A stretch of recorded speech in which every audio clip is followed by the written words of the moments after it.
Question number 5, Raju अपने घर के कपड़ों के रंगों के आधार पर अलग अलग रंग अलग अलग करके इस आधार पर अंकित करता है। उजला को व्हाइट, मतलब डब्लू से व्हाइट होता है तो यहाँ पे उजला दिया हुआ है, लाल का रेड, काला का ब्लैक, मतलब ये सब क्वाड वर्ड है, क्वाड क्वाड किया हुआ है। वाई, और यहाँ पर देखिए वाई से सॉरी येलो और अन्य रंग ओ में बनाई गई है। यहाँ पर देखिए जैसे यहाँ पर आर आर दिया हुआ तो मतलब ये रेड लाल रंग है। तो अब इसको क्या करना है, करा मिलान चिन्ह का प्रयोग करते हुए एक बारंबारता बंटन सारणी तैयार कीजिए। ठीक है, तो करा इस प्रदर्शित करके एक दंड आलेख खींचिए।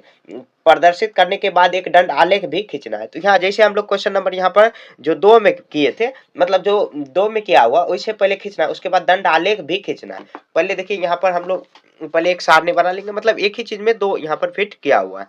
तो सबसे पहले यहाँ पर देखिए जो भी रंग दिया हुआ तो हम लोग उसको पहले डिनोट कर लेते हैं। तो हम लोग देखिए कर लेते हैं ऐसे। अब देखिए पहले व्हाइट दिया हुआ है, उसके बाद रेड दिया हुआ है। अब सॉरी पहले ऐसे लिख देते हैं रंगों का नाम, रंगों का नाम। उसके बाद बीच में कर देंगे मिलान चिन्ह, मिलान चिन्ह थोड़ा अच्छे से आपको बनाना है, मिलान चिन्ह, मिलान चिन्ह। उसके बाद बारंबारता लिख देंगे, बारंबारता मतलब कितना बार आया है, बारंबारता। ये सब तो आपको मालूम होगा जब 2 3 हम लोग बना रहे थे उसी समय। तो यहाँ पे देखिए व्हाइट जितना भी रंग है 5 रंग ऐसे यहाँ पर दिया हुआ, 1 2 3 4 5।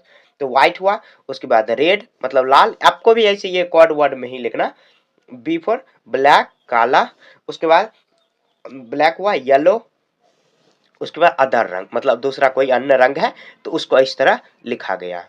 ठीक है, अब हम लोग को क्या करना है, गिनती करना है। गिनती नहीं, ऐसे हम लोग को यहाँ पहले सारणी अच्छे से बना लेना, उसके बाद ऐसे बन गया।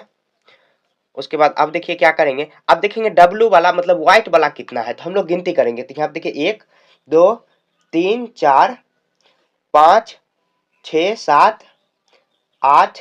तो व्हाइट वाला कितना आया, 8 आया, व्हाइट वाला 8 आया। ठीक है, उसके बाद देखिए हम लोग सब एक एक करके हम लोग गिनेंगे। तो रेड वाला आ जाएगा 10, उसके बाद यहाँ पर देखिए ब्लैक ब्लैक आ जाएगा 6, येलो आ जाएगा 7, आपको गिन लेना है। उसके बाद यहाँ पे अदर में 7 आ जाएगा, सॉरी यहाँ पर ब्लैक में आ जाएगा, ब्लैक में 6, उसके बाद येलो में यहाँ पे और अदर में आ जाएगा 7, मतलब अदर रंग जो अन्य रंग है। उसके बाद ऐसे लिख भी कुल योग भी करके आपको जोड़ देना है, पहले जोड़ देंगे। यहाँ देखिए आपको ये गिन लेना है। ठीक है, हम गिनेंगे तो बहुत ज्यादा समय आपका व्यर्थ होगा, ऐसे गिनने बता दिए कि यहाँ आपको गिन लेनी है। अब देखिए 10 8 18, 18 और यहाँ पे 7 7 14 6 20। तो 18 और 20 यहाँ पे कितना आ जाएगा, तो 18 20 38 हो जाएगा, कुल योग 38। अब देखिए आप मिलान चिन्ह बनाने आता होगा, 5 5 का पेयर बनाना है। यहाँ पे देखिए 5 3 8, तो पहले 5 बनाना, 1 2 3 4 1 5, उसके बाद 3 5 3 8, 10 बनाएंगे तो 1 2 3 4 1 5 हुआ, फिर 1 2 3 4, उसके बाद फिर 5 हुआ, 5 5 10, 6 बनाएंगे 1 2 3 4 1 5, उसके बाद 6, 7 बनाएंगे 1 2 3 4 5 और 2 7, फिर 7 बनाएंगे 1 2 3 4 1 5 5 5 2 7 हो गया। ठीक है, ये बन गया। अब हम इसको इसी को दंड आलेख में खींचेंगे, जो क्वेश्चन नंबर 1 में दिया हुआ है इसको इस तरह हम लोग खींचेंगे। ठीक है, यहाँ पे आपको देखने में दिक्कत हुआ होगा, इसी तरह अब हम लोग को इसी क्वेश्चन को खींचना है। अब देखिए इसी क्वेश्चन को हम लोग कैसे खींचेंगे, ये क्वेश्चन को क्या करेंगे, इसी के सामने में रखेंगे और एक यहाँ पर एक्स एक्सिस एक वाई एक्सिस हम लोग खींचेंगे। तो सबसे पहले यहाँ तक हम लोग खींच दिए। अब देखिए रंग का नाम एक तरफ लिख देंगे, आप ऊपर नीचे भी कर सकते हो, मतलब ऊपर में देखिए जो बढ़ रहा है या घट रहा है, कुछ परिवर्तन हो रहा है तो उसमें लिखेंगे, और यहाँ पर देखिए एग्जैक्ट यहाँ पर दिया हुआ तो इसको नीचे में रखेंगे तो हम लोग मिलाने में अच्छा रहेगा। तो इस तरफ रंगों का नाम लिख लेंगे, रंगों का नाम, नाम रंगों का नाम। आप इस इधर बारंबारता या लिख देंगे मतलब कपड़ों की संख्या, ऐसे लिख देंगे कपड़ों की संख्या। मतलब ये क्या लिखा हुआ, कपड़ों की संख्या का मतलब क्या हुआ, जैसे देखिए कि व्हाइट रंग का कपड़ा, जैसे मान लीजिए आप भी अभी कोई रंग का कपड़ा पहने होंगे, कौन सा, यहाँ पे देखिए व्हाइट रंग का कपड़ा 8 गो है, रेड का 10 गो है, इस तरह यहाँ पे दिया हो, तो मतलब 1 2 का अंतर आ रहा है। तो हम लोग क्या कर सकते हैं, यहाँ से देखिए यहाँ पर 0 होगा, उसके बाद 1 2 एक एक गैप करके हम लोग लिख देंगे, 4 5 6 7 8 9 10, ये ऊपर की ओर जाएगा हमेशा, आप देखते होंगे कि ये बढ़ते क्रम में ऊपर जाता है। अब देखिए रंग का नाम लिख देंगे, तो रंग का पूरा नाम नहीं लिखना, आपको सिर्फ कोड में ही लिखना, जैसे रेड ब्लैक हुआ, ब्लैक काला हुआ, येलो मतलब पीला, और यहाँ पर ओ फॉर अन्य रंग हुआ, यहाँ पर लिखा हुआ है, यहाँ पर ब्रैकेट में देखिए अन्य रंग मतलब जो अदर रंग का होगा। अब देखिए इसी को देख के आपको यहाँ पे सॉल्व करना। अब देखिए यहाँ पे व्हाइट में कितना है 8, तो 8 तक जाना है आपको ऊपर तक, व्हाइट में 8 तक जाना है यहाँ, उसके बाद इसको ऐसे मिला देना है, तो ये 8 हो गया। अब आप चाहो तो ऐसे डिजाइन भी बना सकते हो, बना दोगे तो अच्छा लगेगा, ठीक है। उसके बाद रेड में देखिए 10 है, तो ऊपर तक जाएंगे और 10 तक यहाँ पर मिला देंगे। आप ग्राफ कॉपी में बनाते तो और अच्छा रहता, लेकिन खैर कोई बात नहीं, इसी में भी है। आप मतलब अगर आपके पास जो रूली कॉपी होगा, मतलब जो लाइन वाला, उसमें भी बना सकते हैं, जिसमें हिंदी लिखते हैं हम लोग। उसके बाद देखिए 6 है ब्लैक में, तो ब्लैक में 6 लिख देंगे, 6 तक जाएंगे, सामने सामने थोड़ा जाने का प्रयास करना, 6। उसके बाद ऐसे रख देना, 6 हुआ। उसके बाद देखिए येलो में कितना दिया हुआ, 7, तो येलो में 7 जाना। अब देखिए इसी से रिलेटेड क्वेश्चन होगा या नहीं भी हो सकता है, देख लेते हैं है कि नहीं। इससे रिलेटेड क्वेश्चन भी सॉल्व करना है। और उसके बाद अदर में कितना दिया हुआ, 7, इसमें भी 7 दिया हो, तो 7 के सामने जाएंगे और यहाँ पर ऊपर में 7 लिख देंगे। तो मतलब अगर थोड़ा बहुत अगर नीचे ऊपर भी हम लोग कर दिए होंगे, तो ऊपर में पता चल रहा है कि हाँ ये 7 है। तो इस तरह आपको बारंबारता भी तैयार करना है, और ये जो सारणी का बंटन जो है, मतलब जो बारंबारता बंटन है मिलान चिन्ह वाला, को भी हम लोग तैयार कर लिए। इससे रिलेटेड क्वेश्चन नहीं दिया हुआ, तो नहीं दिया हो तो आपको भी कुछ नहीं करना, बस इसी तरह बना के छोड़ देना, ठीक है। अब जस्ट पहले ऊपर में ये क्वेश्चन बनाना, उसके बाद फिर से मतलब ये इस तरह बनाना, फिर उसके बाद नीचे में ये क्वेश्चन बना देना। ऐसे आप लिख सकते हो, दंड आलेख, यहाँ पर लिख देंगे दंड आलेख, दंड आलेख, ठीक है। अब यहाँ पर लिख देंगे, ऊपर में लिख सकते हैं हम लोग बारंबारता सारणी या बंटन सारणी लिख सकते हैं। खैर अब कुछ नहीं करना है, बस इसी तरह बना के छोड़ देना, बहुत आसान से ये बन गया। क्वेश्चन नंबर 6 देखते हैं। कह रहा है कि अपनी कक्षा के छात्रों से यह जानकारी प्राप्त कीजिए कि वह घर पर पिछले दिन कितने समय पढ़े। इन आंकड़ों को निम्न वर्गीकृत बारंबारता भरिए, सारणी को भरिए। देखिए अंदाजा लगा के आपको लिख देना है, ठीक है, पूछने नहीं जाना। देखिए 0 से 30 मिनट कितना विद्यार्थी पढ़ा है, तो अंदाजा लगा के लिख लेते हैं कि 7 स्टूडेंट, ठीक है। उसके बाद 30 से 60 मिनट कितना पढ़ा है, तो 4 स्टूडेंट, अपना मन से लिख लेना। 60 से यहाँ पर 90, तो 2 स्टूडेंट। उसके बाद 90 से 120 आप कुछ अलग भी लिख सकते हो, मैंने अंदाजा लगा के यहाँ पर लिख रहा हूँ आपको बस समझाने के लिए। 90 से यहाँ पर तो 1 स्टूडेंट, और इतना तो 5 स्टूडेंट, और इतना से 10 स्टूडेंट, और इतना से यहाँ पर तो 12 स्टूडेंट। उसके बाद इतना से इतना तो 8 स्टूडेंट लिख देंगे। अब उसके बाद इसी को मिलान चिन्ह में लिख लेंगे, मतलब कि 210 और 210 से 240 मिनट तक कौन पढ़ा, ये मिनट में दिया, देख रही है यहाँ पर समय मिनट में दिया हुआ, तो 8 स्टूडेंट पढ़ा है, ठीक है। तो अब देखिए हम लोग को क्या करना है, मिलान चिन्ह भरना है। तो 7 है, तो 1 2 3 4, उसके बाद 5 2 7, फिर 4 देखिए 1 2 3 4, फिर 2 है तो 1 2, यहाँ पर 1 है तो एक यहाँ पर एक लाइन खींच देंगे। 5 है तो 1 2 3 4 5, कोशिश करना कि कम ही ले, कम ही लेंगे तो ज्यादा नहीं फंसेंगे। यहाँ पर 4 1 5 हुआ, उसके बाद 12 1 2 3 4, फिर 5 हुआ, 5 5 5 10, 10 2 12, 8 हुआ, तो 1 2 3 4 1 5 5, उसके बाद 3 8 हुआ, ठीक है। इस तरह बना देना। अब देखिए यहाँ पर नीचे में लिखा हुआ है कि उपरोक्त आंकड़ों में से एक आयत का चित्र बनाइए, तो आयत का भी चित्र बना देना। देखिए कैसे बनाते, देखिए सारणी बनाने के लिए सबसे पहले हम लोग जैसे बनाते हैं वैसे ही बनाना। तो क्या करना है, एक यहाँ पर आलेख खींचना, आलेख खींच लेंगे। देखिए टोटल कितना दिया हुआ, 1 2 3 4 5 6 7 8, 8 दिया हुआ। तो हम लोग क्या कर सकते हैं, थोड़ा इधर बढ़ा कर देंगे। एक तरफ आप लिख दोगे समय मिनट में, समय मिनट में ही लिखना है क्योंकि क्वेश्चन में मिनट में दिया हुआ है, मिनट में। एक तरफ आप लिख दोगे यहाँ पर ऐसे समय मिनट में इधर भी लिख सकते थे, यानी तो इधर भी किसी भी तरीका से लिखोगे तो आप कर सकते हो। और यहाँ पे लिख देंगे विद्यार्थियों की संख्या, विद्यार्थियों की संख्या, ठीक है।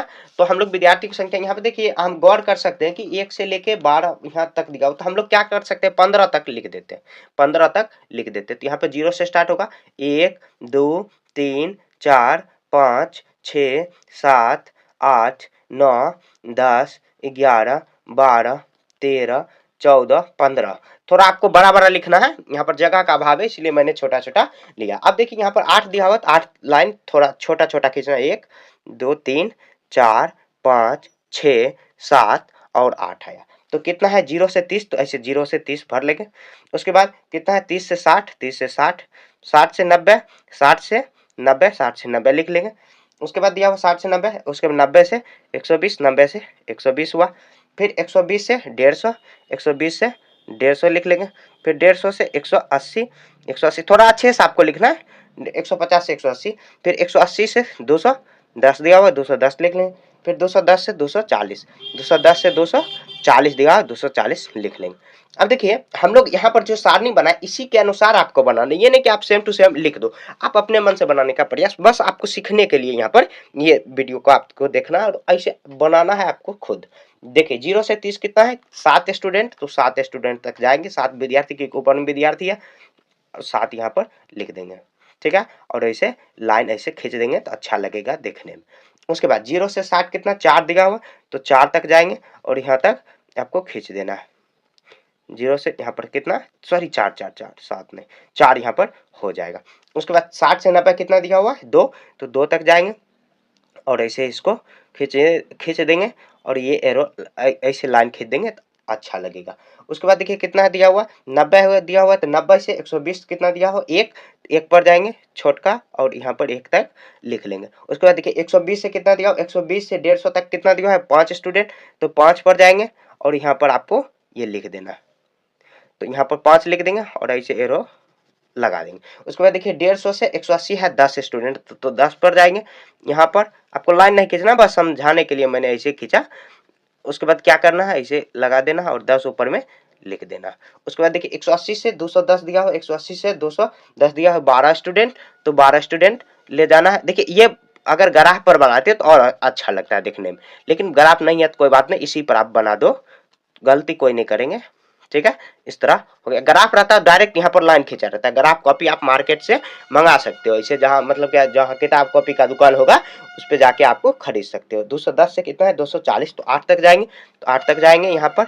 उसके बाद ऐसे इसको मिला देंगे तो ये 8 हो गया और ऐसे यहाँ पर ये लगा देंगे तो ये 8 विद्यार्थी हो गया, ठीक है। बाकी इसी तरह आपको बना देना। पहले क्या करना है, सबसे पहले मिलान चिन्ह बारंबारता अंदाजा लगा के इसमें लिखना। क्वेश्चन में देखिए कहा भी रहा है कि अपनी कक्षा के छात्रों को यह छात्रों से यह जानकारी प्राप्त कीजिए कि वह पिछले दिन कितने समय पढ़े। तो आप किससे पूछने जाओगे, नहीं पूछ सकते तो अंदाजा लगा के आपको लिखना है। अंदाजा मतलब अप्रॉक्स मान लेना कितना पढ़ा होगा, आप तो क्लास में मालूम होगा कितना क्या विद्यार्थी पढ़ता होगा, ठीक है।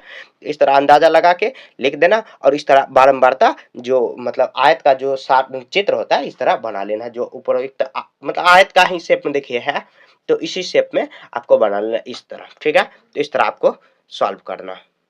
देखिए क्वेश्चन नंबर 7 में करा कि निम्नलिखित में से किस प्रकार आंकड़ों को यह दर्शाने के लिए आप एक आयत का चित्र का प्रयोग करेंगे। तो यहाँ पे देखिए ए नंबर में यहाँ पे घर के विभिन्न अनाजों की मात्रा, तो यहाँ पर बनाना कोई ठीक नहीं है। जैसे मान लीजिए कि वहाँ पर जो मात्रा है बहुत बड़ा बड़ा रहता है और विभिन्न प्रकार का है। देखिए अनाज बहुत प्रकार का होता है, तो विभिन्न प्रकार का होगा, तो उसके लिए हम लोग जो बंटन सारणी है उसको बनाएंगे, आयत का चित्र नहीं बनाएंगे। वो डायग्राम ये वाला नहीं बनाएंगे, ये वाला डायग्राम नहीं बनाएंगे, तो ये नहीं होगा।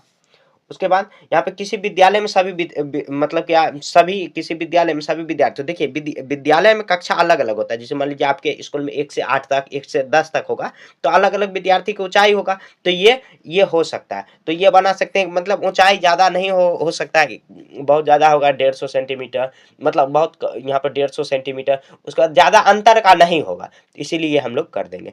अब देखिए 5 यहाँ पे कह रखी 5 कंपनियों द्वारा टेलीविजनों की संख्या, तो ये चाहे तो बना सकते हैं, लेकिन ये भी अगर हम लोग बंटन सारणी से बनाएंगे, मतलब देखिए ये सब बनाने का क्या मतलब क्या मतलब प्रोसेस नहीं, मतलब क्या एक तरह से कहीं बढ़ रहा है कहीं घट रहा है, ये हम लोग कर सकते हैं। तो यहाँ पर ये बना सकते हैं, तो ये ऐसे ये बना सकते हैं या नहीं भी बना सकते हैं, तो हम लोग बंटन सारणी में बना देते हैं, तो ये नहीं होगा। यहाँ देखिए एक बेस चौराहा पर 8:30 बजे से 2 बजे तक गुजरने वाली सभी वाहन की संख्या, तो वाहन के देखिए यहाँ पर टाइम फिक्स किया हुआ और इसमें वाहन की जो संख्या है, मतलब जैसे मान लीजिए वाहन जैसे मोटरसाइकिल कितना, मतलब क्या 50 मोटरसाइकिल, कार 10 गुजरा है, इस तरह हम लोग बना सकते थे, ये बना सकते। और यहाँ पे करा आपके वर्ग में सभी छात्रों से विद्यालय दूरी प्रत्येक कारण भी दीजिए, तो यहाँ पे लिख देंगे ये, यहाँ पर अ ब स यहाँ पे लिख देंगे ब स और यहाँ पर दो नहीं य, अ ब उसके बाद सॉरी अ और द है, सन है, अ द और य है, ठीक है। तो इसको अब कारण भी लिख देंगे यहाँ पर कारण, तो कारण में हम लोग लिख देते हैं, कारण में लिखेंगे कि इस मतलब क्या यहाँ पर लिखेंगे उपरयुक्त विकल्प में आंकड़ों का वर्ग अंतराल वर्ग अंतराल अंतराल अंतराल विभाजित हो सकता है। विभाजित मतलब क्या, जैसे मान लीजिए कि जैसे 100 है तो ये 20 है, तो ये आपस में विभाजित हो सकता है। यहाँ पर 30 है तो आपस में विभाजित, मतलब अंतर दोनों का सेम आ रहा है। जैसे 20 में से तो अगर मान लीजिए 10 है, 20 है, 30, तो इस तरह आंकड़ा अगर बैठाएंगे, मान लीजिए कोई स्टूडेंट है उसका लंबाई अगर निकाले, क्योंकि लंबाई वाला भी था क्वेश्चन, तो यहाँ पे देखिए किसी का यहाँ पर मान लीजिए कि 150 सेंटीमीटर, किसी का 155 सेंटीमीटर, तो हम लोग अगर बीच में है तो थोड़ा हम लोग अंतर करके लिख सकते हैं। तो अंतराल विभाजित, अंतराल वर्ग अंतराल विभाजित विभाजित या अंतर अंतर निकाला जा सकता है, निकाला जा सकता है, निकाला जा सकता है। ऐसे नहीं कि जो बाकी क्वेश्चन है उसको नहीं निकाला जा सकता, लेकिन उसमें बहुत ज्यादा तकलीफ होगा। मतलब तकलीफ नहीं कि जो हम लोग जो बंटन सारणी है उससे बना सकते हैं। वर्ग अंतराल बनाने के लिए एक चित्र इस प्रकार यहाँ पर दर्शाने के लिए हम लोग प्रयोग कर सकते हैं। जो हम लोग यहाँ पर ब दिया हुआ और उसके बाद द और य बनाया जा सकता है। इसको आसानी से बनाया जा सकता है और ये सब बनाने में ज्यादा कठिनाई होगी। ठीक है, तो इसी के साथ ये चैप्टर खत्म हो चुका है। कहीं भी आपको समझने में दिक्कत है तो कमेंट में पूछिए। मिलेंगे नेक्स्ट चैप्टर में, तब तक के लिए जय हिंद जय भारत।